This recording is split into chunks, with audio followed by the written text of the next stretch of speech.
హ్యాపీగా ఉన్నారా? మామూలు హ్యాపీగా ఉన్నారా? సంవత్సరాలు జరుగుతుండగా ఈ సంవత్సరం కూడా అంతే ఉందా? ఓకే, దేవుని బిడ్డలారా, ఈరోజు ఒక నూతనమైనటువంటి వాక్యాన్ని తెలిసినప్పటికీ మరొక నూతనమైనటువంటి ఉత్సాహంతో ఈరోజు వాక్యాన్ని ధ్యానం చేద్దాం. ప్రపంచంలో గొప్ప బైబిల్ వేదాంతవేత్తల్లో ఒక 5గురిని తీస్తే దాంట్లో ఎవరు వస్తారంటే సెయింట్ అగస్టిన్ వస్తాడు.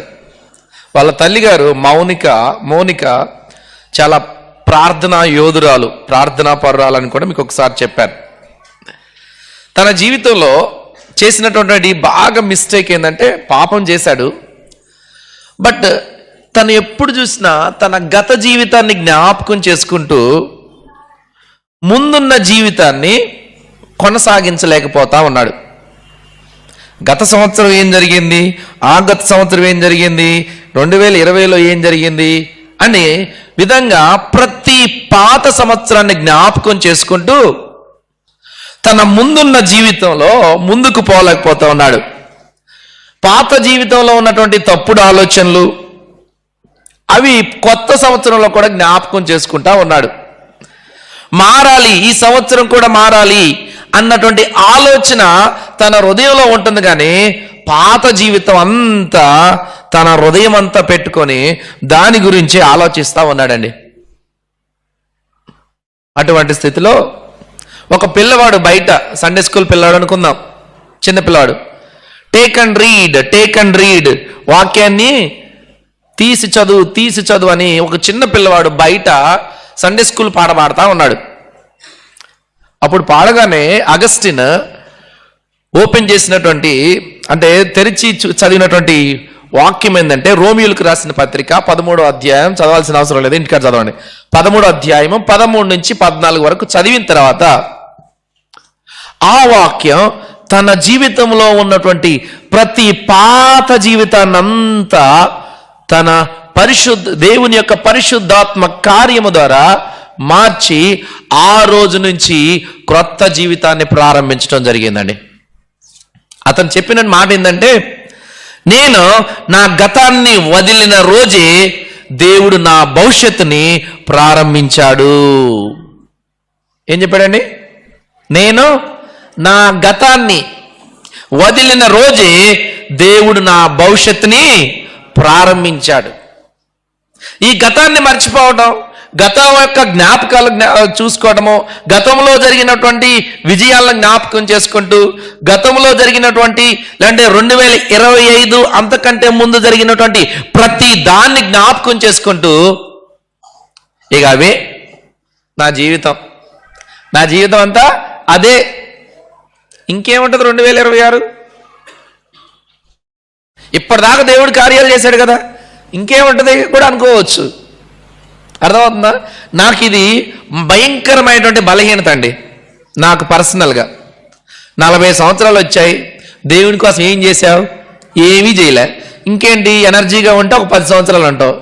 ఈ 40 సంవత్సరాల్లో చేయను నువ్వు ఈ 10 సంవత్సరాల్లో ఏం చేస్తావు అని ఈ ఆలోచన నన్ను ప్రతి దినం ఒక్కోసారి వేధిస్తూ ఉంటుంది. అర్థమైందమ్మా చెప్పింది? 40 సంవత్సరాల్లో నువ్వు దేవుని కొరకు ఏం చేయలేదు, ఇంకా ఎనర్జీగా ఎన్ని సంవత్సరాలు ఉంటావు? ఒక 10 సంవత్సరాలు ఉంటావేమో. 10 సంవత్సరాలు ఏం చేస్తావు అన్నటువంటి తలంపు నాలో ప్రతిసారి వస్తూనే ఉంటుంది. అర్థమవుతుందా?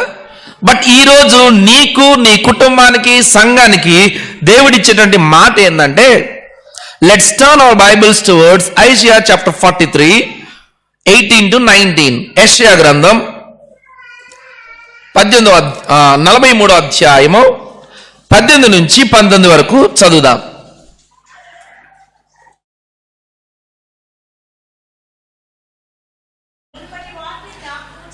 మునుపటి వాటిని జ్ఞాపకము చేసుకొనకుడి, పూర్వకాలపు సంగతులను తలంచుకొనకుడి. ఇదిగో నేనొక నూతన కార్యము చేయుచున్నాను, ఇప్పుడే అది మొలుచును, మీరు దాని నాలోచింపరా? నేను అరణ్యములో త్రోవ కలగజేయుచున్నాను, ఎడారిలో నదులు పారజేయుచున్నాను. ఈ యొక్క వాక్యాన్ని మనం గమనిస్తే యెషయా గ్రంథం, యెషయా గ్రంథంలో రాయబడిందండి. యెషయా గ్రంథం యాక్చువల్గా 2 భాగాలుగా ఉంటుంది. ఒకటేంటంటే మొదటి యెషయా రాసినటువంటి గ్రంథం, అంటే 2 యెషయాలు ఉన్నారు బైబిల్లో.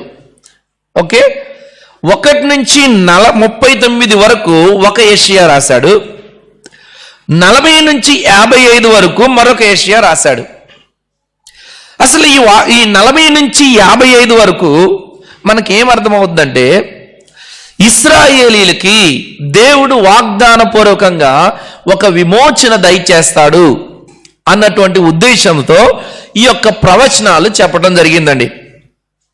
ఈ ప్రవచనం ఎప్పుడు చెప్పాడంటే, ఇశ్రాయేలీలు బబులోను దేశములో చెరపట్టబడి బానిసలుగా, జీతగాళ్ళుగా భయంకరమైనటువంటి శోధనలో ఉన్నప్పుడు దేవుడు యెషయా ద్వారా మాట్లాడినటువంటి మాటలు. అయితే ఇశ్రాయేలుకు ఒక బాధ, ఒక సమస్య ఏంటంటే, మేము ఇప్పుడు పరాయి దేశంలో బానిసత్వంలో భయంకరమైన స్థితిలో బ్రతుకుతున్నాం. ఇప్పుడు ఈ దేవుడు మా జీవితంలో అద్భుతాలు చేస్తాడా? మా పాత దేవుడు ఐగుప్తు దేశము నుంచి, ఫరో సైన్యం నుంచి గొప్పగా విడిపించాడు, బట్ ఇప్పుడు విడిపిస్తాడా? అరణ్యంలో మాకు నీళ్లు లేనప్పుడు నీళ్ళనిచ్చాడు, కానీ ఈ సమయంలో దేవుడు మమ్మల్ని విడిపిస్తాడా? అంత మాత్రమే కాదు, మధ్యలో ఎర్ర సముద్రం వచ్చినప్పుడు ఆయన పాయలుగా చేశాడు, మరి ఇప్పుడు మమ్మల్ని ఆ స్థితి నుంచి విడిపిస్తాడా అన్నటువంటి పాత జ్ఞాపకాలతోనే ఉన్నారు తప్ప, దేవుడు ఈసారి కూడా ఒక నూతనమైనటువంటి కార్యము చేస్తాడు, ఒక నూతనమైనటువంటి ప్రణాళికతో వెళ్తాడు అన్నటువంటి ఆలోచనలో లేడండి. అప్పుడు ఇశ్రాయేల్తో దేవుడు ఏమని మాట్లాడుతున్నాడు అంటే, ఈ 43వ అధ్యాయం మొదటి భాగంలో చూస్తే, ఐ హావ్ రిడీమ్డ్ యూ, మీరు ఈ స్థితి నుంచి, ఈ దౌర్భాగ్యమైన బబులోను చెర నుంచి మీరు రారేమో అనుకుంటున్నారు కదా, నేను నిన్ను విమోచించి ఉన్నాను, నీవు నా సొత్తు. ఫరో సైన్యమును విడిపించినటువంటి ఆ యెహోవా ఇప్పుడు నేను మిమ్మల్ని విడిపించనేమో అని మీరు అనుకుంటున్నారు కదా. No no no no, you are mine, నీవు నా సొత్తై ఉన్నావు. I will be with you through water and fire. నీవు జలముల్లో, 2వ వచనం, నీవు జలముల్లో బడి దాటున్నప్పుడు నేను నీకు తోడయ్యిందును, నదుల్లో బడి వెళ్ళినప్పుడు అవి నీ మీద పొర్లిపారవు, నీవు అగ్ని మధ్య నడిచినప్పుడు కాలిపోవు, జ్వాలలు నిన్ను కాల్చవు. వాళ్ళకేముందండి? ఒక నిరాశ, నిస్పృహ. మా జీవితాలు మారతాయా? మా బ్రతుకులు మారతాయా? ఈ సంవత్సరంలో దేవుడు తన విమోచనని, తన కార్యాన్ని, తన వాగ్దానాన్ని నిలబెట్టుకుంటాడా అన్నటువంటి స్థితిలో వీళ్ళున్నప్పుడు, నో నో నో నో, నేను ఆల్రెడీ నిన్ను విమోచించాను, నీవు నా సొత్తై ఉన్నావు, యు ఆర్ మైన్, నీకు ఏ కష్టమో రాకుండా నేను చూసుకుంటానని చెప్తాడండి. మరి ఇమీడియట్ కాంటెక్స్ట్ అంటే వాళ్ళు ఎక్కడున్నారో చూద్దాం ఒకసారి. 18 కంటే 16, 17 వచనాల్లో చూడండి. ఎగ్జాక్ట్లీ, సముద్రములో త్రోవ కలగజేయువాడను, వడిగల జలముల్లో మార్గము కలగజేయువాడను, రథమును గుర్రమును సేనను సూర్యులు నడిపించువాడునగు యెహోవా ఇలాగు సెలవిచ్చుచున్నాడు, వారందరూ ఏకముగా పండుకొని లేవకయుందురు, వారు లయమై జనపనార వలె ఆరిపోయి. ఈ 17, 18 ఒకసారి చూడండి, 16, 17 చూడండి. ఈ టెక్స్ట్ బాగా క్లియర్ అయితే చూడండి. సముద్రములో త్రోవ కలగజేయువాడను అంటే ఇది ఇశ్రాయేలీల యొక్క పాత విమోచన కార్యం. ఎర్ర సముద్రం యొద్ద ఏం జరిగింది? ఒకవైపు ఫరో సైన్యము, మరొక సైడ్ ఎర్ర సముద్రం ఉంది. ఈ ఎర్ర సముద్రం ఉన్నప్పుడు ఇశ్రాయేలుకి ఎటు వెళ్ళిపోవాలో తెలియదు. అటువంటి సమయంలో సముద్రములో త్రోవ కలగజేసింది ఎవరు? ఇప్పుడు నేనే. అంత మాత్రమే కాదు, జలములలో మార్గాన్ని కలగజేసింది ఎవరు? నేనే. అంత మాత్రమే కాదు, రథమును, గుర్రమును, సేనను, సూర్యులను దాంట్లో లయమ చేసిన వాడిని ఎవరు? నేనే. ఇప్పుడు దీని గురించే ఇశ్రాయేలీలు ఆలోచించుకుంటూ ఇక దేవుడు నా జీవితంలో, మా జీవితంలో కార్యాలు చేయడు. అవి పాత చరిత్ర, మా పితరులకు చేసిన కార్యం, మా అమ్మా నాన్నలకు చేసిన కార్యం, మా తాతలకి చేసిన కార్యం, అవి చెప్పుకోవడానికే స్టోరీలాగా వినసొంపుగా ఉన్నాయి. కానీ మా జీవితంలో ఏం జరగవేమో ఇక నుంచి అన్నటువంటి నిస్పృహలో వాళ్ళు ఉన్నారండి. అర్థమవుతుందండి? అప్పుడు దేవుడు చెప్పే మాట ఏంటంటే, మునుపటి వాటిని జ్ఞాపకం చేసుకొనకుడి, పూర్వపు సంగతులను తలంచుకొనకుడి. ఎందుకు దేవుడు ఈ వాక్యం చెప్పాడు? ఫర్గెట్ ద పాస్ట్ అంటే గతాన్నంతా మర్చిపోవాలా? అది మర్చిపోవాలని కాదు. ఇక్కడ గతములో జరిగిన దాన్ని పట్టుకొని వేలాడవద్దు. దానికంటే నేను ఇప్పుడు ఏం చేస్తానంటే, ఒక సృజనాత్మకతతో మరొక గొప్ప కార్యాన్ని చేస్తా. అంటే నా కార్యాలు ఎప్పుడు డూప్లికేట్గా ఉండవు అని అర్థం. డూప్లికేట్ అంటే ఏంటి? గత సంవత్సరం 2025కు ముందు దేవుడు ఎన్నో కార్యాలు చేశాడు, అలాంటి కార్యాలే ఆయన రిపీట్ చేయడు.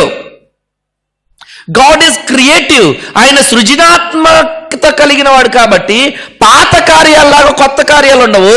ఇంకా విచిత్రంగా, అద్భుతంగా, ఆశ్చర్యకరంగా నేను ఉంచుతాను. ఆ పాత కార్యాల్లాగా మీరు ఆలోచించమాకండి. అది ఎలా చేశాడు కూడా చెప్తా మీకు. ఇప్పుడు ఎందుకు వీళ్ళని అడుగుతున్నాడంటే, వాళ్ళు ఆ పాత కార్యాలతోటే ఉన్నారండి. అర్థమవుతుందా? అటువంటి స్థితిలో వాళ్ళకి ఆశ అనేది లేదు. దేవుడు మా జీవితాల్లో కార్యం చేస్తాడని లేదు. ఆత్మీయ స్థితిలో సరి అయినటువంటి గట్టితనం కూడా లేదు. అర్థమవుతుందా? అప్పుడు వీళ్ళకి దేవుడిచ్చినటువంటి పిలుపు 3 అండి. ఈ సంవత్సరం మనం గుర్తు చేసుకోవాల్సింది 3. వినండి అమ్మా, 3 అంశాలను చెప్తాను ఈరోజు. 1, నిర్బంధం నుంచి మనం బయటికి రావాలి. ఏంటిదండి? నిర్బంధం. దేవుని నూతన కార్యాన్ని గుర్తించాలి. నిర్బంధం, నూతన కార్యం.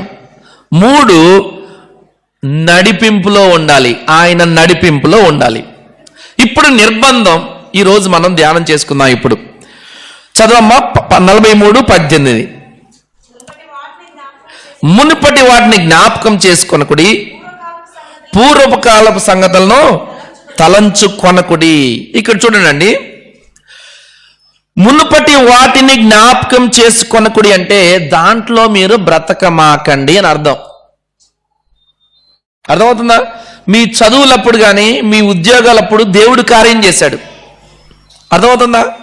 దేవుడు కార్యం చేసినప్పుడు మరి ఇంకొక కార్యం ఈ సంవత్సరంలో చేస్తాడా? అది చాలే అనుకోమాకండి. అర్థమవుతుందా? అప్పుడు చేసిన కార్యం that was the highest one. అది అత్యున్నతమైన కార్యం. అంతకు మించినటువంటి అత్యున్నత కార్యం నా గత జీవితంలో జరిగింది. ఈ ప్రెసెంట్ లైఫ్లో, ఈ ఫ్యూచర్ లైఫ్లో దేవుడు చేస్తాడా చేయడాని సంశయించమాకండి. That is the call of God. అది దేవుని యొక్క పిలుపు. కాబట్టి గతకాలపు యొక్క చరిత్రలో మీరు బ్రతకకోకుండా, దానిలో బడి ఉండకోకుండా మీరు ఏం చేయాలంటే వాటిని పక్కన పెట్టండి అని అర్థం.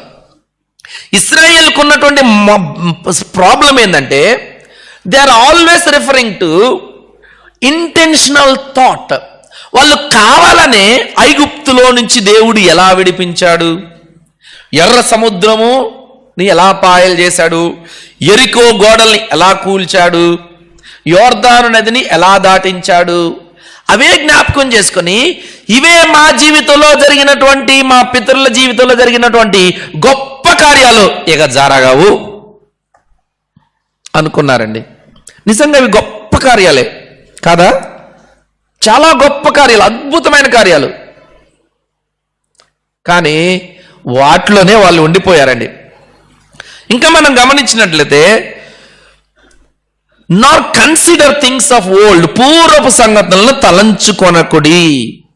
ఇక్కడ పూర్వపు సంగతులు అంటే వైఫల్యాలు, ఫెయిల్యూర్స్. వాళ్ళు రెండు రకాలైనటువంటి అంశాలని గతంలో జ్ఞాపకం చేసుకుంటున్నారండి ఇశ్రాయేలీయులు. ఈ 43వ అధ్యాయంలో ఒకటేంటో విజయాలను జ్ఞాపకం చేసుకుంటున్నారు, గతంలో జరిగిన దేవుడు చూపిన కార్యాలు. ఒకటేంటి, ఐగుప్తు బానిసత్వం నుంచి విడిపించాడు దేవుడు మమ్మల్ని, దానికి స్తోత్రం, హల్లెలూయా అనుకునేవాళ్ళు. ఎర్ర సముద్రాన్ని దాటాడు, దేవునికి స్తోత్రం, హల్లెలూయా. అరణ్యంలో మాకు మన్నాను ఇచ్చాడు, నీళ్ళని ఇచ్చాడు, మేఘ స్తంభంగా ఉన్నాడు, అగ్ని స్తంభంగా ఉన్నాడు మా పితరులకి, అందుకు స్తోత్రం.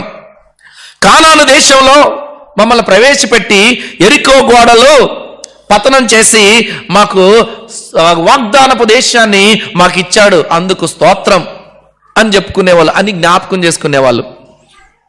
అంత మాత్రమే కాదు, ఈ దేశాలన్నిట్లో మమ్మల్ని ప్రత్యేకమైనటువంటి దేవుని బిడ్డలుగా చేర్చుకున్నాడు అని జ్ఞాపకం చేసుకునేవాళ్ళు.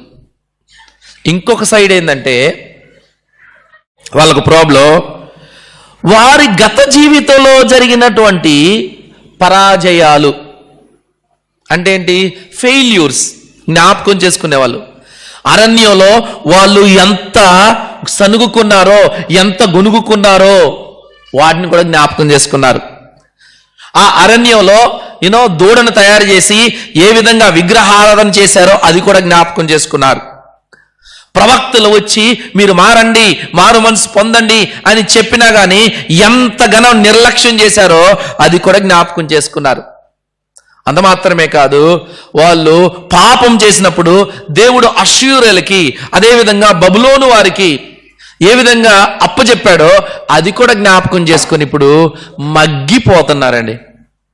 ఒకటేమో దేవుడు చేసిన అద్భుతమైన కార్యాలు, ఇంకొకటేమో వారు చేసిన పాపాలను జ్ఞాపకం చేసుకుంటూ భవిష్యత్తు గురించి, వర్తమానం గురించి అస్సలు పట్టించుకోవట్లేదు.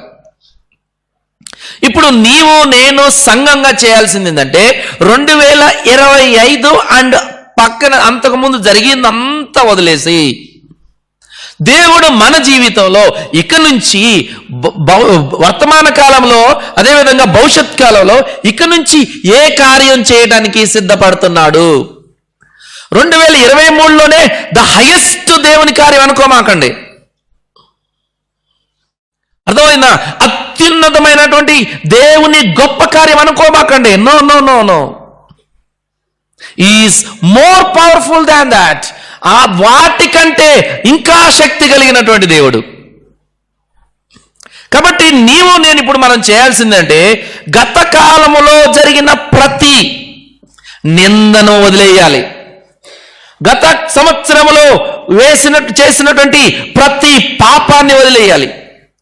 గత కాలంలో నీవు నీ బంధుమిత్రులతో, నీ సంఘ విశ్వాసులతో, లేకుంటే నీ పక్కింటి వారితో ఏ విధంగా దురుసుగా ప్రవర్తించావా, లేకుంటే అన్యాయంగా ప్రవర్తించావా, లేకుంటే దేవునికి అసహ్యకరమైన రీతిలో నువ్వు ప్రవర్తించావా? ఒకవేళ అలా ప్రవర్తిస్తే వదిలేసి ఆ గతాన్ని పక్కన పెట్టి న్యూ ఇయర్లో నూతనంగా నువ్వు ప్రారంభించాలని దేవుడు ఈ వాక్యం ద్వారా దేవుడు మనతో మాట్లాడుతున్నాడు. ఒకవేళ నీ ఫ్యామిలీ ఫ్రెండ్సే, లేదంటే మీ ఫ్యామిలీ మెంబర్సే, నీ బంధువులే, నీ కుటుంబ సభ్యులే నిన్ను బాధ పెట్టారు, దాన్ని గుర్తు చేసుకొని మరి కుటుంబ సభ్యులు నాకు ఈ గాయం చేశారు కదా, ఈ గాయము ఇది కూడా ఇప్పుడు రిపీట్ అయిద్దా? అమ్మ నాన్న చేసిన గాయం ఉండవా? తమ్ముడు చెల్లి చేసిన గాయాలు, అన్న చేసినటువంటి గాయాలు, బంధుమిత్రులు చేసినటువంటి గాయాలు, అవన్నిటిని జ్ఞాపకం చేసుకుంటూ ఇవి అలానే కొనసాగుతాయా? No no no no no, అది దేవుడు చెప్పినటువంటి మాట. అంత మాత్రమే కాదు, గత విజయాల మీద ఆధారపడకుండా దేవుడు ఏం చెప్పాడంటే వాటిని అన్నిటినీ మరిచిపో. ఇంకా కొంతమంది ఆలోచిస్తారు, ఏం తెలుసా, 2024లో దేవుడు నాకు మంచి పరిచర్య ఇచ్చాడు, 2025లో ఇయ్యలే. What about 2026? 2022లో బాగా ప్రార్థన చేశా, తర్వాత నేను చేయలేకపోయా. ఇప్పుడు మరి ఈ 2026 ఏంటి? అర్థమవుతుందా? ఒకప్పుడు దేవుడు నన్ను చర్చ్లో ఈ విధంగా వాడుకున్నాడు, ఇప్పుడు వాడుకోవట్లే. ఒకప్పుడు దేవుడు తన పరిచర్యలు ఎట్లా వాడుకున్నాడు, 2025లో ఆపాడు. ఒకప్పుడు నా చదువులో నేను బాగా చదువుకునేవాడిని, ఇప్పుడు చదవలేకపోతున్నా. ఒకప్పుడు నేను పుస్తకాల మీద ఎక్కువగా కాన్సన్ట్రేట్ చేసేవాడిని, ఈ 2025లో చేయలే అని నువ్వు అనుకున్నావు అనుకో, వాటన్నిటిని వదిలేసి ఇప్పుడు నూతనంగా నీ జీవితాన్ని ప్రారంభిస్తే, ఆ నిర్బంధం నుంచి నువ్వు బయటికి వస్తే, దేవుడు నీ జీవితంలో ఒక నూతనమైనటువంటి కార్యాన్ని చేస్తాడండి. అందుకే పౌలు ఒక మాట చెప్తున్నాడు, సహోదరులారా, ఫిలిప్పీలకు రాసిన పత్రిక 3వ అధ్యాయం 13లో చూస్తే, నేను ఇది వరకే పట్టుకుని ఉన్నానని తలంచుచున్నాను, అయితే ఒకటి చేయిచున్నాను, వెనుకున్నవి మరిచి ఏం చేస్తున్నావు, ముందున్న వాటికై వేగిరపడుచు. రాత్రి అన్న చెప్పారు, క్రీస్తు యేసునందు దేవుని ఉన్నతమైన పిలుపునకు కలుగు బహుమానమును పొందవలని గురి యొద్దకే పరిగెత్తుచున్నాను. మన గురి ఎప్పుడైనా ఏంటండి? విశ్వాసుల యొక్క గురి ఎప్పుడేంటి? గతంలో ఏం పొందలేదో అది ఈ సంవత్సరం అయినా వస్తుందా అని, అంతేనా? గతంలో దేవుడు ఏ కార్యం చేయలేదు, ఈ సంవత్సరం అయినా చేస్తాడా అన్నది. అర్థమవుతుందా? నీ ఉద్దేశ ప్రకారం ఆయన చేయడు, నువ్వు అనుకున్నది ఆయన ఇవ్వడు, నువ్వు తలంచుకున్నది ఆయన ఇవ్వడు. దానికంటే ఆయన విచిత్రముగా, సృజనాత్మకంగా ఆయన ఇస్తాడు. అది ఎలా ఇస్తాడో మళ్ళీ ఈ వచనాల్లో మనం ధ్యానం చేసుకుంటామండి. కాబట్టి మనము ఈరోజు నూతన సంవత్సరంలో ఈ జనవరి 1 రోజు గత కాలపు నిర్బంధాల నుంచి మనం ఇప్పుడు ఏం చేయాలండి? బయటికి రావాలి. గత కాలంలో జరిగినటువంటి అపజయాలు ఉన్నా వాటి నుంచి బయటికి రావాలి. గత కాలంలో దేవుడు చేసినటువంటి అద్భుత కార్యాలని అవే పట్టుకొని వేలాడకుండా, ప్రభువా, what's your plan for this year? What about my children? What about my family members? What about all? నా పిల్లల విషయంలో నీ ప్రణాళిక ఏంటి? నా కుటుంబ సభ్యుల విషయంలో నీ ప్రణాళిక ఏంటి? నా పట్ల నీ ప్రణాళిక, నీ అద్భుతాలు ఏంటి అని మనం ప్రార్థన చేయాలి. ఆ నిర్బంధం నుంచి మనము బయటికి రావాలండి. రెండో మాట ఏంటండి? 19 రెండో భాగం చదవండి. ఇదిగో నేనొక నూతన క్రియను. ఇప్పుడు దేవుని నూతనమైన కార్యాన్ని మనం గుర్తించాలండి. పాత వాటిని వదిలేయండి. 2 ఉంటాయి పాత జీవితంలో. ఒకటి, దేవుడు చేసిన అద్భుతాలు ఉంటాయి. 2, మన వైఫల్యాలు ఉంటాయి, ఇశ్రాయేల్ లాగా. వాటన్నిటిని వదిలేయండి. ఇప్పుడు ఆయన ఏం చెప్తున్నాడంటే ఇదిగో అంటున్నాడండి. అసలు ఇదిగో అంటే ఏంటి? ఇదిగో అంటే బైబిల్ కాంటెక్స్ట్ ఏంటంటే, I'm going to deliver you. నేను నిన్ను విడుదల చేయబోతున్నాను, నేను నిన్ను విమోచించబోతున్నాను, నేను నిన్ను కాపాడబోతున్నాను, నేను నీ కార్యము ప్రారంభించాను, నేను నీ జీవితాన్ని మార్చబోతున్నాను. గుడ్లు ఎల్లబెట్టి చూడండి. ఇంగ్లీష్లో బిహోల్డ్ అని ఉంటుంది. బిహోల్డ్ అంటే కళ్ళు తేరి చూసి చూడండి. ఏం తేరి చూసి చూడాలంట? ఆయన ఒక నూతన కార్యం చేస్తాడంట. మనం మాత్రం చూస్తామండి దేవుడు చేసే కార్యాలు? అసలు పక్కన అర్థమే కాదు. మీకు ఒకసారి చెప్పా, హాగరుకి జీవ ఊట ఎక్కడుందండి? పక్కన ఉందా? ఎక్కడో ఉందా? ఎక్కడో ఉందా? హాగర్కండి ఏడుస్తా ఉందా? ఎక్కడున్నది? అక్కడే ఉంది, కానీ కనపడట్లే.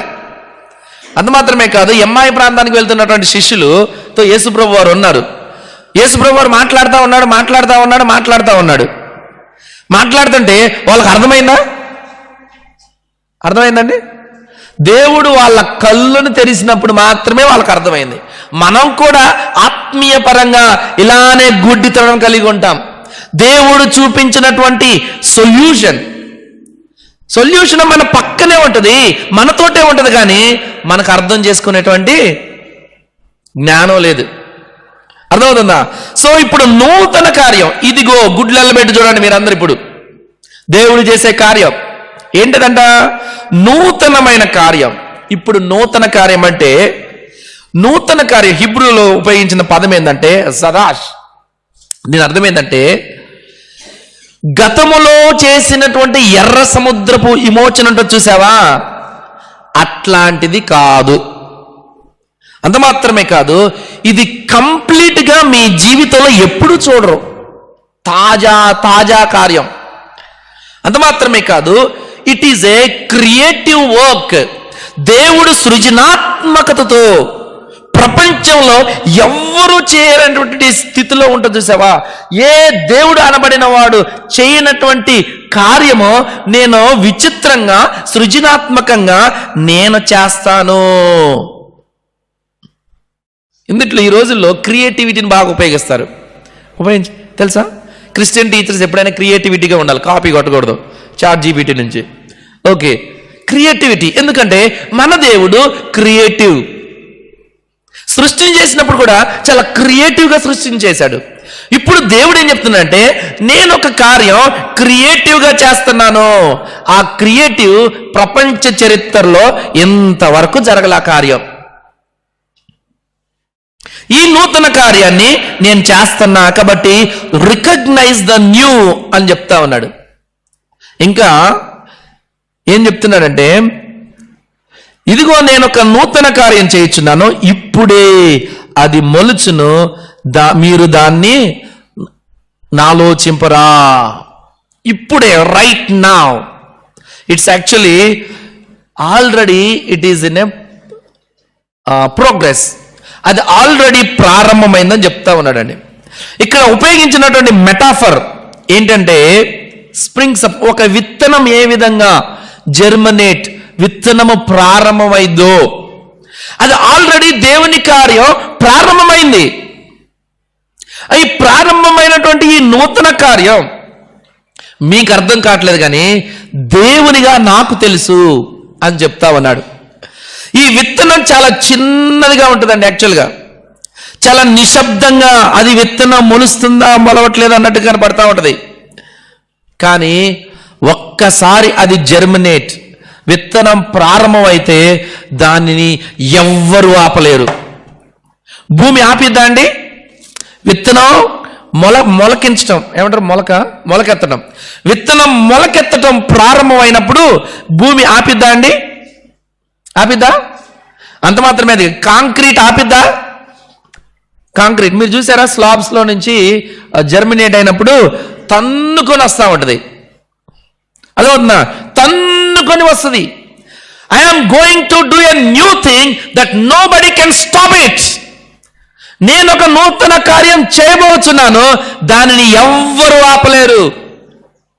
నువ్వు అనుకోవచ్చు మా సొంతోళ్ళే ఆపుతారేమో అనుకోవచ్చు, నువ్వు అనుకోవచ్చు మాతో ఉండేటువంటి విశ్వాసులే ఆపుతారేమనుకోవచ్చు, నువ్వు అనుకోవచ్చు ఒక్కోసారి దైవజనులే ఒక్కోసారి ఆపటానికి ప్రయత్నిస్తారేమనుకోవచ్చు. But once God starts his work, nobody can stop. దేవుడు ఒక కార్యాన్ని ప్రారంభించినప్పుడు ఎవ్వరు ఆపలేరు. అది ఇక్కడ చూయించినటువంటి పోలికండి, విత్తనంతో పోలుస్తుంది. మీరు దానిని తలంచరా అంటే అది మీకు అర్థం కావట్లేదా? నేను మీ గత జీవితంలో ఏ విధంగా, మీ మారు మనసు విషయంలో ఏ విధంగా కార్యం చూపించానో మీకు తెలుసు కదా.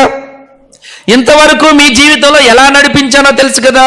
మీ పిల్లలను ఏ విధంగా సంరక్షించానో తెలుసు కదా. మీ జీవితంలో దేవుడు చూపించినటువంటి కార్యాలు, లేకుంటే నేను ఏ విధంగా కార్యాలు చేశానో మీకు తెలుసు కదా. మరి నేను చేసేటువంటి ఈ నూతన కార్యం మీకు అర్థం కావట్లేదా అని దేవుడు అడుగుతా ఉన్నాడండి. మనకి గతంలో ఉన్నటువంటి బిగ్గెస్ట్ ప్రాబ్లం ఏంటంటే, ఏదన్నా ప్రాబ్లం రాగానే ఒకేసారి బూమ్ బిమ్ బిషుం, అంతేనా ఒకేసారి అద్భుతం జరగాలనుకుంటాం. ఎంతమంది అనుకుంటారు అట్లా చెప్పండి? God's intervention. దేవుడు డైరెక్ట్గా వచ్చి ఇంటర్వ్యూనయ్యి ఆ సమస్య, ఆ బాధ, ఆ కష్టం అంతా తీసేయాలంటాడు అనుకుంటాం మనం. అర్థమవుతుందా? దేవుడు అలా చేయడు. దేవుడు నీ పరిస్థితిని మార్చడు, ఫస్ట్ నిన్ను మారుస్తాడు. అర్థమవుతుందండి? దేవుడు నీ పరిస్థితిని మార్చడు, నీ పరిస్థితిని మార్చకుండా ఆ పరిస్థితిలో నిన్ను మార్చడానికి ప్రయత్నిస్తూ ఉంటాడు. ఇంకా మనం గమనిస్తే దేవుని కార్యం ఎప్పుడైనా నిశ్శబ్దంగానే ఉంటుందండి. ఒక విత్తనం ఏ విధంగా మొలకెత్తటానికి చాలా నిశ్శబ్దమైన కాలం ఉంటుందో ఆ విధంగానే దేవుడు మన జీవితంలో ఈ నూతన సంవత్సరంలో, ఈ 2025 ముందు, ఈ 2026 నుంచి దేవుడు ఆ విధంగానే కార్యాలు చేస్తూ ఉంటాడండి. మనం కూడా ఇప్పుడు ఏం చేయాలంటే, ప్రభువా నా జీవితంలో ఉన్నటువంటి నూతన కార్యం ఏంటి, నా కుటుంబంలో నువ్వు దాచిపెట్టినటువంటి నూతన కార్యం ఏంటి, నా సంఘ విషయంలో నువ్వు చూయించినటువంటి నూతన కార్యం ఏంటి. బేతనీ ఇవాంజలికల్ చర్చ్ చరిత్ర చూసినప్పుడు నాకు చాలా సంతోషం అనిపిస్తుందండి. బేతనీ అడగండి సీనియర్స్ని, పుష్ప ఆంటీని కానీ విజయ ఆంటీని కానీ అలా అడగండి. ఒకప్పుడు ఉద్యోగాలు ఎలా రగిలిపోయాయో అర్థమవుతుందా? ఒకప్పుడు ప్రార్థనలు ఎలా రగిలిపోయాయో, ఒకప్పుడు అంకుల్ కూడా ఉన్నారు, ప్రసాద్ అంకులు, ఒకప్పుడు సేవ కోసం కాళ్ళ నడకన అవసరమైతే గిన్నెలు నెత్తిన పెట్టుకొని, కూరగాయలు నెత్తిన పెట్టుకొని, బియ్యం నెత్తిన పెట్టుకొని గ్రామాల్లో పరిచయం చేయడానికి ఎంత సహనంతో, ఎంత ఓపికతో వెళ్ళి వీళ్ళు గ్రామ పరిచయం చేశారు. అవి హర్డ్ అబౌట్ ఇట్, విన్నారు ఎప్పుడన్నా? చెప్పండి, పెద్ద సంఘ పెద్దలు తెలిసిన వాళ్ళు. మరి దేవుడు ఆ పరిచర్యతోటే ఇక ఆపాడు ఆ పరిచర్య బేతనీది? No no no no no. దాన్ని చూసి మనం మురుసుకుందామా ఇశ్రాయేల్ లాగా? పాలన్న గారి యొక్క నాన్న ఇంత పరిచర్య చేశాడు అని చెప్పుకుందాం. మరి what about now and then? ఇప్పుడు మళ్ళీ తర్వాత సంగతి ఏంటి? దేవుడు అంతకంటే ఎక్కువగా చేయగలడు. దేవుడు వారు చేసిన పరిచర్య కంటే ఇంకా సృజనాత్మకంగా మనల్ని, మన సంఘాలని, మన సంఘ పెద్దలను దేవుడు వాడుకుంటాడండి. వాళ్ళు చేసిన పరిచర్య వామ్మో మేం చేయలేమండి అనుకోమాకండి, వాళ్ళ ప్రార్థన మేం చేయలేమనుకోమాకండి, వాళ్ళ భక్తి మా దగ్గర ఉండదు అనుకోమాకండి. నీ వ్యక్తిగత జీవితంలో ఇదే చెప్తున్నాడు. అప్పట్లాగా కాకుండా ఇంకా చేస్తాడు. కుటుంబంలో కూడా గత జీవితంలో కంటే ఇంకా ఎక్కువ చేస్తాడు. సంఘ విషయంలో ఈ యొక్క పెద్దలు వేసిన పునాది కంటే ఇంకా ఎక్కువ చేయగలడు. చేయాల్సిందంటే మనం ఆయన దగ్గరకి నూతన కార్యం కోసం నడిపింపబడాలి. అర్థమవుతుందండి? మూడవ మాట నడిపింపు. ఫస్ట్ ఏంటిదండి? నిర్బంధం. 2 అయిపోయిందా? నూతన కార్యం. 3 ఆ నూతన కార్యంలో నడిపించాలి ప్రభువా అని ప్రార్థన చేయాలి. చూడండి 19వ వచనం చూడండి. 19 ఓకే 19. నేను, రెండో భాగం, నేను అరణ్యములో త్రోవ కలగజేయుచున్నాను, ఎడారిలో నదులు పారజోయిచున్నాను. ఇది ఈ టెక్స్ట్ యాక్చువల్గా లిటరల్గా చదవండి. నేను అరణ్యములో త్రోవ. అరణ్యం అంటే ఏంటండి? అడవే. అరణ్యం వేరు, అడవి వేరు. కారడవి, దట్టమైన అడవి. ఈ దట్టమైన అడవిలో దారంట కురిద్దా? ఎడారిలో ఏముంటాయండి? ఏముండవు. ఈ ఎడారిలో నీళ్ళు ఉంటాయా? మరి నీళ్ళు ఎట్టొస్తాయి? ఇక్కడ చూడండి, ఈ యొక్క టెక్స్ట్ ప్రకారం అరణ్యము, ఎడారి అంటే జీవము లేనటువంటి స్థితిలో కూడా దేవుడు జీవాన్ని ఇస్తాడు అని అర్థం.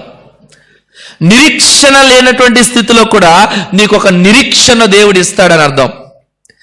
జీవితం అంతా గందరగోళమై ఉండి, నీ భవిష్యత్ అంతా గందరగోళమై ఉండి, నీ భవిష్యత్ ఏంటి, నీ జాబ్ ఏంటి, నీ పిల్లల పరిస్థితి ఏంటి, లేకుంటే నీ తర్వాత జీవితం ఏంటి అన్న గందరగోళం ఉందనుకోండి.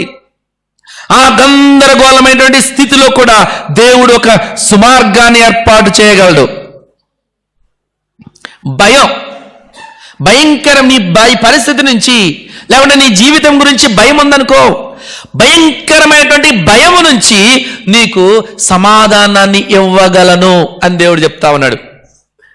ఆశ లేని స్థితి, అయిపోయింది నా బ్రతుకు, ఇక నాకు జాబ్ రాదనుకోవచ్చు, లేకుంటే ఇక నాకు జీవితమే లేదనుకోవచ్చు. ఇది అన్యులు అనుకుంటారు, నా జీవితం అయిపోయిందని సూసైడ్ చేసుకుంటారు. బట్ క్రైస్తవులకి ఇది ఈ నిరీక్షణ ఉండదు. దేవుడు జీవం లేని స్థితి నుంచి, గందరగోళమైన స్థితిలో నుంచి, భయము స్థితిలో నుంచి, అయోమయం స్థితిలో నుంచి, నీకు ఆశ లేని స్థితిలో నుంచి ఆయన ఒక గొప్ప నిరీక్షణ కలగజేయగలిగిన దేవుడు. ఆ శక్తిని బట్టి దేవుడు ఈ ప్రవచనాన్ని ఇశ్రాయేలుకి ఇచ్చాడు, మనకు కూడా ఇచ్చాడండి. ఇప్పుడు వాళ్ళకున్న ప్రాబ్లం ఏంటంటే ఇశ్రాయేలుకి పొలిటికల్గా, అదేవిధంగా సామాజికంగా ఎక్కడో బబులోని దేశంలో, అంటే మనం ఇక్కడ ఉన్నాము ఆంధ్రప్రదేశ్లో, లేకుంటే తెలంగాణలో ఉన్నాము, ఎక్కడో ఢిల్లీ పోయి అక్కడ మనం బానిసత్వంలో ఉంటున్నాం. అక్కడి నుంచి మన దేశానికి, స్వదేశానికి వచ్చే ఛాన్సే లేదు. అయిపోయింది అనుకున్నారు, ఇశ్రాయేల్ చరిత్ర ముగిసిపోయింది అనుకున్నారండి, చాప్టర్ క్లోజ్ అనుకున్నారు. అర్థమవుతుందా? అటువంటి స్థితిలో దేవుడు చెప్పిన మాట ఏంటో తెలుసా? అరణ్యములో త్రోవ కలిగిస్తా, ఎడారిలో నదులు చేయిస్తా అని చెప్తున్నాడండి. అంటే పునర్జీవనాన్ని ఇస్తాను మీకు. ఇశ్రాయేలులారా బాధపడమాకండి, నీ జీవితంలో సరైనటువంటి మార్గాన్ని ఇస్తా. నీ మార్గం ఏంటో నీకు అర్థం కావట్లేదా? నువ్వు ఏ జాబ్ చేసుకోవాలో అర్థం కావట్లేదా? ఏ చదువు అర్థం కావట్లేదా? ఎక్కడ సెటిల్ అవ్వాలో నీకు అర్థం కావట్లేదా? I will show you the way. నేను నీకు ఒక మార్గాన్ని చూపిస్తాను, ఆ జీవాన్ని సృష్టిస్తానని దేవుడు నీతోటి, నాతోటి, మనందరితో దేవుడు మనతో మాట్లాడుతున్నాడండి. ఇక్కడ చూడండి దేవుని బిడ్డలారా, నేను ముందుగానే చెప్పినట్టుగా కొన్నిసార్లు దేవుడు మన పరిస్థితిని అస్సలు మార్చడు. ఎందుకో తెలుసా? ఆయన మన హృదయాలని మార్చాలనుకుంటాడు. నీ హృదయం మారేంత వరకు నీ పరిస్థితి ఒక్కోసారి మారదు. అర్థమవుతుందా? నీ హృదయం మారేంత వరకు. ఇప్పుడు నిర్జీవమైన స్థితిలో మనం ఉన్నప్పుడు మనం ఏం చేయాలి? దేవా, నీ నడిపింపులోకి నన్ను నడిపించు, గివ్ మీ యువర్ లీడింగ్ అని మనం ప్రార్థన చేయాలి. మనకు అబ్రహాము చరిత్ర తెలుసా అండి? ఏం తెలుసు? అబ్రహాము పిలువబడినప్పుడు విశ్వాసమును బట్టి అతను ఏం చేశాడు? లోబడ్డాడు. ఎక్కడికి వెళ్ళిపోయాడు? కానాను దేశానికి. మనకి హెబ్రీయులకు రాసిన పత్రిక 11:8 చూస్తాం. అబ్రహాము పిలువబడినప్పుడు విశ్వాసమును బట్టి ఆ పిలుపునకు లోబడి తన స్వాస్థ్యమును పొందనై ఉన్న ఆ ప్రదేశమునకు బయలువెళ్ళెను, మరియు ఎక్కడికి వెళ్ళవలెనో అది ఎరగక బయలువెళ్ళెను. చూడండి, ఎక్కడికి పోవాలో కూడా తెలియదు అబ్రహాంకి, కానీ వెళ్ళి వాగ్దాన భూమిని ఆయన స్వతంత్రించుకున్నాడు. అంటే తన జీవితంలో ఏ మార్గమో తెలియదండి, ఏ రోడ్డున వెళ్ళాలో తెలియదు, ఏ స్థితి గుండా వెళ్ళాలో తెలియదు, దానికి సొల్యూషన్ ఏంటో తెలియదు. అయినా కానీ దేవుని వాగ్దానాన్ని పట్టుకొని బయలుదేరాడండి. బయలుదేరి ఆయన ఇచ్చినటువంటి వాగ్దానాన్ని దేవుడు వారికి ఇచ్చాడు. ఇక్కడ చూడండి, నేను చెప్పిన మూడో మాట ఏంటండి? ఆయన నడిపింపు అని చెప్పాను కదా. ఒక్కసారి ఈ చరిత్ర చూసినప్పుడు ఈ యెషయా గ్రంథం 43లో ఆయన బబులోను చెరలో ఇశ్రాయేలు ఉన్నప్పుడు వీళ్ళు ఈ బాధలు పడతా ఉన్నారు. గతాన్ని మాత్రమే జ్ఞాపకం చేసుకున్నారు.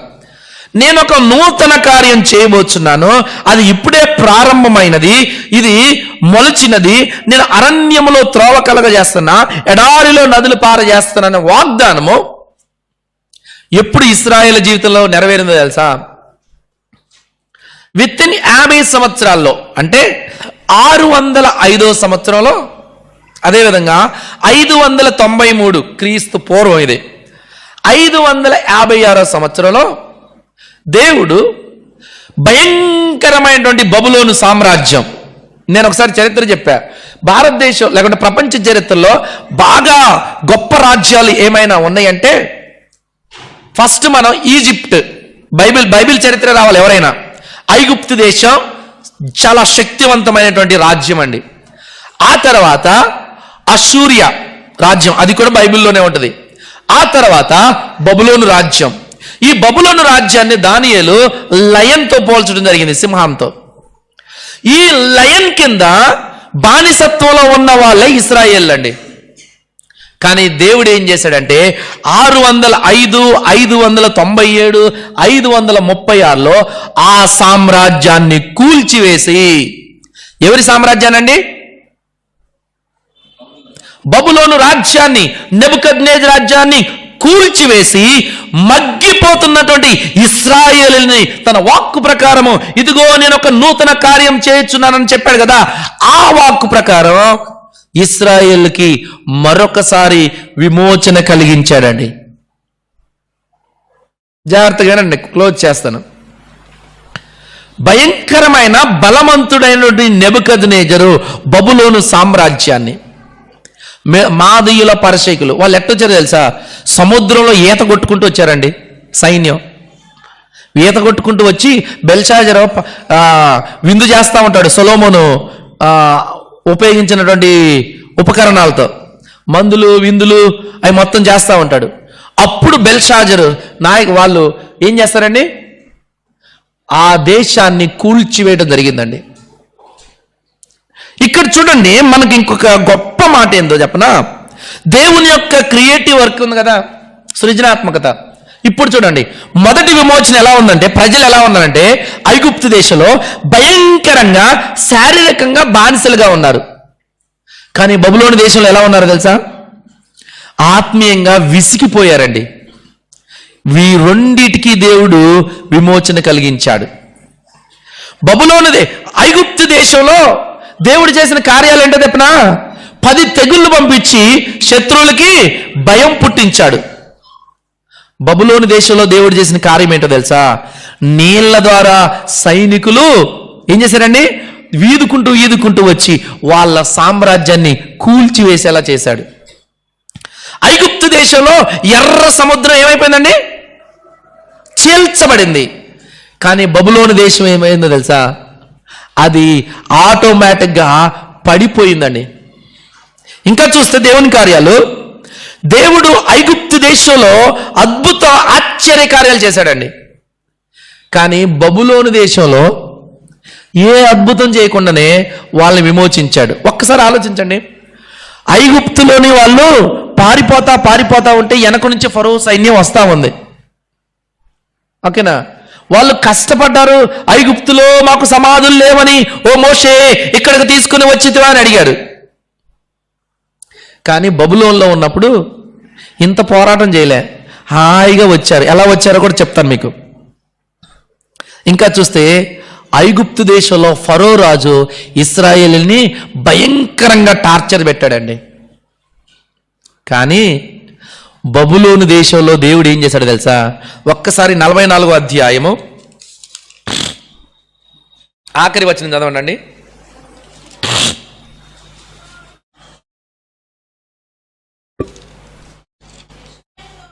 44వ అధ్యాయం 28వ వచనం, యెషయా గ్రంథమే. Is that so? ఎస్. కోరేషుతో నా మంద కాపరి, నా చిత్తమంతయు నెరవేర్చువాడా అని చెప్పువాడను నేనే. యెరూషలేముతో నీవు కట్టబడదు అనియు దేవాలయంకు పునాది వేయబడదు అని నేను చెప్పుచున్నాను. వినండి, ఫరో ఏం చేశాడు? వీళ్ళని సర్వనాశనం చేయాలని రథములతో పరిగెత్తికించుకుంటూ వచ్చాడు. లేదంటే వారి వెనక వచ్చాడు. బట్ ఆనాటి సామ్రాజ్యంలో వీళ్ళకి రాజుగా ఉన్నటువంటి కోరేషు, మదో పారశీకుల సైన్యాధికారి అండి. ఈయన ఏం చేశాడో తెలుసా? ఇశ్రాయేల్కి ఎంత అద్భుతం చేశాడంటే, ఒరే బాబు, నేను ఫరో లాంటి వాడిని కాదు, మీకు దేవాలయం కావాలా, రా నేను మీకు దేవాలయం కట్టిస్తా. మీరు ఇంటికి వెళ్తున్నారు కదా, మీకు డబ్బులు కావాలా, ఇగో డబ్బులు ఇస్తా. మీకు మధ్యలో ఏమన్నా ప్రాబ్లం వస్తుందా, నా పేరు చెప్తా. ఒకసారి చూడండి ఫరో కార్యం చూడండి, కోరేషు కార్యం చూడండి. ఫరో ఏం చేశాడు, సైన్యం పట్టుకొని చంపాలని వచ్చాడు. కోరేషు ఏం చేశాడు తెలుసా, బాబు మీకేం కావాలి నాయన, మీరు ఇంటికి పోతారా, పోండి. మీకు డబ్బులు కావాలా, తీసుకొని పోండి. మీకు ఏమన్నా సెక్యూరిటీ కోసం నా సంతకం ఏమైనా కావాలా, తీసుకొని పోండి. మళ్ళీ మీకు ఏమైనా అవసరం ఉంటుందా, తీసుకొని పోండి. మీ మందిరాన్ని కట్టుకోవడానికి డబ్బులు ఏమైనా కావాలా, తీసుకొని పోండి. అర్థమైందండి దేవుని కార్యం ఎంత ఉందో. ఆ రాజుతోటేమో ఫరో లాంటి గొప్ప కార్యము మా జీవితంలో జరిగిద్దా అని ఇశ్రాయేలు ఏం చేశారండి, బాధపడ్డారు. ఇప్పుడు కోరేషును దేవుడు ఏర్పాటు చేసుకొని మీ విమోచనలో, మీ రాజ్య స్థాపనలో, మీ దేవాలయ స్థాపనలో, మీ యెరూషలేము ప్రాకారంలో కట్టించడంలో దేవుడు రాజునే వాడుకున్నాడు. ఏ రాజుని, పరాయి దేశపు రాజుని. ఇంత గొప్ప కార్యం చేస్తాడండి దేవుడు. మనం ఏమనుకుంటాం, దేవుడు పాత కార్యాలే రిపీట్ చేస్తాడు అనుకుంటాం. నో నో నో నో, పాత కార్యాలే హైయెస్ట్ కార్యాలు అనుకుంటాం, అత్యున్నతమైన కార్యాలు అనుకుంటాం. నో నో నో నో, అంతకంటే ఉన్నతమైనటువంటి స్థితిలోకి దేవుడు తన కార్యాలని కొనసాగిస్తాడండి. ఐగుప్తులో జరిగినటువంటి విమోచన డిఫరెంట్, బబులోన్లో జరిగినటువంటి విమోచన చాలా కంప్లీట్గా డిఫరెంట్ అండి. ఇప్పుడు చూడండి, అరణ్యములో మీకు త్రోవ కలిగిస్తాను అని చెప్పాడు కదా. అరణ్యంలోనేనా, ఎడారిలోనా? ఎక్కడ? ఎడారిలో నీళ్ళమ్మా. అరణ్యములో మీకు త్రోవ కలిగిస్తా. ఇది అగైన్ ప్రాఫెసీనే. ఎడారిలో మీకు త్రోవ కలిగిస్తా అన్నాడు. ఎట్లా అంటే చూడండి, యెరూషలేము లేకుంటే ఎప్పుడైతే కోరేషు రాజు నెబుకద్నెజరును ఓడించాడో, 50 సంవత్సరాల్లో ఓడించాడు.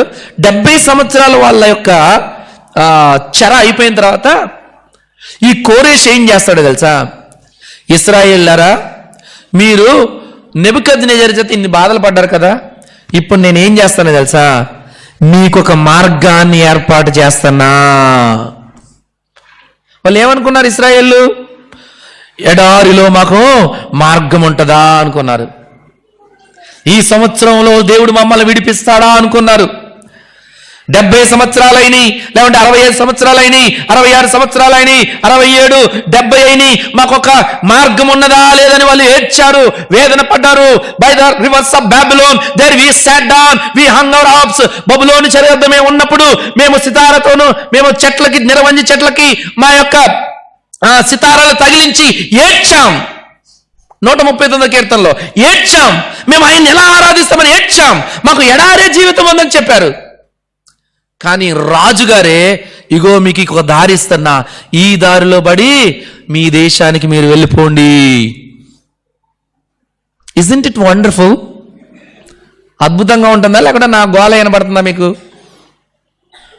నేనైతే చాలా ఎక్సైట్గా అనిపిస్తుంది. దేవుడు ఎంత గొప్పవాడో, ఎంత కృప కలిగిన వాడో. 70 సంవత్సరాల తర్వాత ఏం చేశాడండి, వాళ్ళకొక దారిని, ఎడారిలో దారిని ఏర్పాటు చేశాడండి. అంత మాత్రమే కాదు, ఎజ్రా 1 నుంచి మీరు 4 చదివితే ఒకటి మీకు అర్థమైద్ది. ఇదే చరిత్ర మేము చెప్పింది, ఎక్కడి నుంచో చెప్పట్లే. ఎజ్రా గ్రంథం 1 నుంచి 4, 1వ అధ్యాయం 1 నుంచి 4 చదివితే మీకు ఒకటి అర్థమైద్ది. రాజుగారే, బాబులు మీరు వెళ్ళండి అని చెప్తాడు. ఇదే ఎడారిలో దారి వేయడం అంటే, అరణ్యములో దారి వేయడం అంటే, ఎడారిలో నీళ్లను, జీవ జలాలను ఉబికించడం అంటే, రక్షణ ఏంటంట, రాజుగారే ఆజ్ఞించాడు. ఇశ్రాయేలులకి ఎవరికైనా ఏమైనా అయిందో వాడంతు చూస్తా. వాళ్ళు ఇక్కడ బయలుదేరినప్పుడు వాళ్ళ సొంతూరు వెళ్ళేదాకా ఎవడు ఏ హాని చేయకూడదు, ప్రపంచ రాజుగా నేను ఆజ్ఞాపిస్తున్నా అని వాళ్ళకి సెక్యూరిటీ ఇచ్చి పంపించాడండి. అది దేవుని యొక్క క్రియేటివిటీ టాస్క్ అంటే. ఇంకేంటో తెలుసా, మీకు డబ్బులు కావాలా, ఇందాక చెప్పా కదా, మీకు వనరులు కావాలా, మీకు వెండి కావాలా, మీకు బంగారం కావాలా అని డబ్బులు ఇచ్చాడు. మరి ఫరో ఎలా చేశాడు, రివర్స్ చేశాడు. మరి ఇశ్రాయేలు ఎక్కడున్నారు ఇప్పుడు? ఈ వచనంలో ఎక్కడున్నారు ఇప్పుడు? ఫరో కార్యాలను జ్ఞాపకం చేసుకున్నారు తప్పితే దేవుడు ఇంకా గొప్ప కార్యాలు చేస్తాడని ఆలోచించట్లేదు. వాళ్ళ జీవితంలో చేశాడు. యు అండ్ ఐ, నీవు నేను మనందరం ఇప్పుడు ఏం చేయాలంటే 2025 కంటే దేవుడు సృజనాత్మకంగా అంతకంటే ఎక్కువగా నీ వ్యక్తిగత జీవితంలో, నీ కుటుంబ జీవితంలో, నీ సంఘ జీవితంలో కార్యం చేస్తాడు.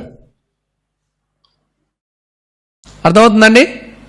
నీ వ్యక్తిగత జీవితంలో, నీ కుటుంబ జీవితంలో, సంఘ జీవితంలో చేస్తాడు. కానీ వన్ థింగ్, నీ జీవితంలో ఉన్న నిర్బంధం నుంచి బయటికి రా. పాత జ్ఞాపకాలు, పాత గాయాలు ఉంటాయి చూసావా, విశ్వాసులు చేసినవి, కుటుంబ సభ్యులు చేసినవి, ఇంకేందో జరిగినాయి, వాటన్నిటిని వదిలిపెట్టు. హ్యాపీ న్యూ ఇయర్ అని చెప్తావు కదా, ఆ హ్యాపీ న్యూ ఇయర్ అని చెప్పినటువంటి అప్పటి నుంచి హ్యాపీగా ఉండు అందరితో. అప్పుడు ఆ నిర్బంధం నుంచి వస్తే దేవుడు ఈ కార్యాలు చూస్తాడు. ఆయన నూతన పరుస్తాడు. ఆయన నిన్ను నడిపిస్తూ ఉంటాడు. ఇశ్రాయేల్ని ఎక్కడి నుంచి నడిపించాడండి? బబులోను దేశంలో నుంచి మళ్ళీ ఇంటికి సురక్షితంగా నడిపించాడు. 2025 జనవరి 1వ తారీఖు ఏం వాక్యం చెప్పారండి? మర్చిపోయారు, నాకు తెలుసు. అప్పుడు కూడా ఒక ప్రశ్న వేసా. ఓకే, నీ గుడారమును విశాలపరచు, నీవు స్థిరపరచుకో, నీ జీవితాన్ని బలపరచుకో, వ్యాపించు, నీ జీవితాన్ని పునర్నిర్మించు అని వాక్యం చెప్పారు. నాకు 2025 అంటే నా ప్రార్థన ఏంటో తెలుసా? Expand my territories. నా గుడారమును విశాలపరచు అని ప్రార్థన చేశా. అర్థమవుతుందా? ఆ ప్రార్థనలో దేవుని బిడ్డలారా, మారణాతా బైబిల్ కాలేజ్లో అంతకుముందు ఉన్నటువంటి వేరే బైబిల్ కాలేజ్ చెప్తూనే ఈ 2025 ఆ వాక్య ప్రకారం నేను దేవుని ప్రార్థించినప్పుడు 2020 మారణాతా బైబిల్ కాలేజ్ అడ్జంక్టెడ్ ఫ్యాకల్టీగా బైబిల్ క్లాస్ చెప్పడానికి దేవుడు కృప చూపిస్తాడు. నాట్ ఓన్లీ దాట్, ఇంటర్నేషనల్గా ఉన్నటువంటి HITA, Hyderabad institute of theology and apologetics, కాలేజ్లోని బైబిల్ టీచర్గా దేవుడు అక్కడ చెప్పడానికి, అదేవిధంగా ఆ ఫ్యాకల్టీలో నేను ఒక నెంబర్ కావడానికి మళ్ళీ ఒక దేవుడు కృప చూపించాడు. ఎక్స్పాండ్ యువర్ టెరిటరీ, నీ యొక్క గుడారమును విశాలపరచని దేవుడు ఆ వాక్యం ద్వారా నాతోని మనందరితో మాట్లాడాడు. ఆ వాక్యాన్ని పట్టుకుని నేను ప్రార్థన చేశా, దేవుడు కృప చూపించాడు. అర్థమవుతుందా? అంత మాత్రమే కాదండి, ఇంకా చూస్తే ఈఎఫ్ఎల్యు ఇఫ్లు యూనివర్సిటీలో నాది పీజీసీటీ కంప్లీట్ అయింది. మొన్న జూన్లో ఎగ్జామ్స్ రాయడానికి వెళ్ళాను నేను. మీకు రిజల్ట్ వచ్చిందని చెప్పలేదు, ఓకేనా? దాంట్లోనే మంచి గ్రేడ్తో, ఈఎఫ్ఎల్ యూనివర్సిటీ అంటే ఇంటర్నేషనల్ యూనివర్సిటీ అండి. అది ప్రపంచంలో ఎక్కడికి పోయినా దానికి ఒక గుర్తింపు ఉంటుంది. దాంట్లో కోర్స్ నేను కంప్లీట్ చేశాను. దేవుడు తన గుడారాన్ని ఏం చేశాడండి? ఎక్స్పాండ్ చేస్తాడు. అలా అని నేను గొప్ప ఉన్నా, ప్రార్థనాపరున్నా అంటే నో. నా బలహీనత, నా పాపం, నా నిర్బంధం నాకు ఎప్పుడు గుర్తొస్తూనే ఉంటుంది. కానీ ఆయన కృపామయుడు. అంత మాత్రమే కాదు, ఇల్లు ఉంటుందని నేను అనుకోలే. ఈ ఎక్స్పాండెడ్ మై టెరిటరీ. ఎంత ఖర్చు అయినా ఇల్లు కట్టడానికి అసలు డబ్బులు లేవు. గ్రేస్ ఏం చేసిందో తెలుసా? ఇదిగో బంగారం ఉంది, నా చైన్ ఉంది, మా అమ్మ నాన్న ఇచ్చింది. తెలుసు ఆడవాళ్ళకి ఎట్లా ఉంటుందండి? ఇది మా అమ్మ నాన్న ఇచ్చింది, నన్ను దీన్ని అడుగుతావా అంటారు కదా. పాపం తను ఏం అనుకోలే, వెంటనే చైన్ ఇచ్చింది, దీన్ని తాకట్టు పెట్టు, స్టార్ట్ చేయి అన్నది. అర్థమవుతుందా? అంత మాత్రమే కాదు, ఇవాన్ నర్సరీ నా జీవితంలో ఎప్పుడు 15,000 పెట్టి నేను ఏ స్కూల్ ఫీజు, ఏ కాలేజ్ ఫీజు కట్టలే. వాడికి నర్సరీలోనే 15,000 అంటే 25,000 పెట్టి ఫస్ట్ ఇయర్లోనే అంత చదువు చదివిస్తున్నా. నా లైఫ్లో అంతకాలం ఎప్పుడు. నా హైయెస్ట్ ఫీజు 3,000. అర్థమవుతుందా? ఈ ఎక్స్పాండెడ్ ద టెరిటరీ. అంత మాత్రమే కాదు, ఫ్యామిలీని అంతా కృప చూపించాడు సంవత్సరం అంతా. అదేవిధంగా ఈ సంవత్సరం గ్రేస్ కూడా జాబ్. అయినా తను గ్రేస్ జాబ్ చేసేటప్పుడు నేను భయపడ్డా, వామ్మో బలహీనత మళ్ళీ మధ్యలో నేను చేయను అంటదేమో నేను భయపడ్డా. అడిగా నేను 2 days బ్యాక్, నువ్వు జాబ్ని ఎంజాయ్ చేస్తున్నావా లేకుంటే ఇబ్బందిగా ఉందంటే నేను చాలా బాగా ఎంజాయ్ చేస్తున్నా అన్నది. అర్థమవుతుందా? ఈ ఎక్స్పాండెడ్ ద టెరిటరీస్. ఆయన మన గుడారాలని విశాలపరుస్తాడు ఆ వాక్యాన్ని పట్టుకొని. నీవు కూడా ఈ సంవత్సరంలో దేవుడు నీకు నాకు ఇచ్చినటువంటి వాగ్దానాన్ని పట్టుకొని, ప్రభువా ఏం చేయాలి? ఇదిగో నేను ఒక నూతన క్రియ చేయుచున్నానని వాగ్దానం చేశావు కదా, ఓకే, అరణ్యంలో త్రోవ కలిగిస్తానని వాగ్దానం చేసావు కదా, ఎడారిలో నదులు తోలు చేస్తావని చెప్పావు కదా, ఈ వాగ్దానాన్ని బట్టి ప్రార్థన చేస్తానని చెయ్యి. దేవుడు నీ జీవితంలో తన యొక్క కృప చూపిస్తాడు. కళ్ళు మూసుకున్నట్లయితే ప్రార్థన చేసుకుందాం.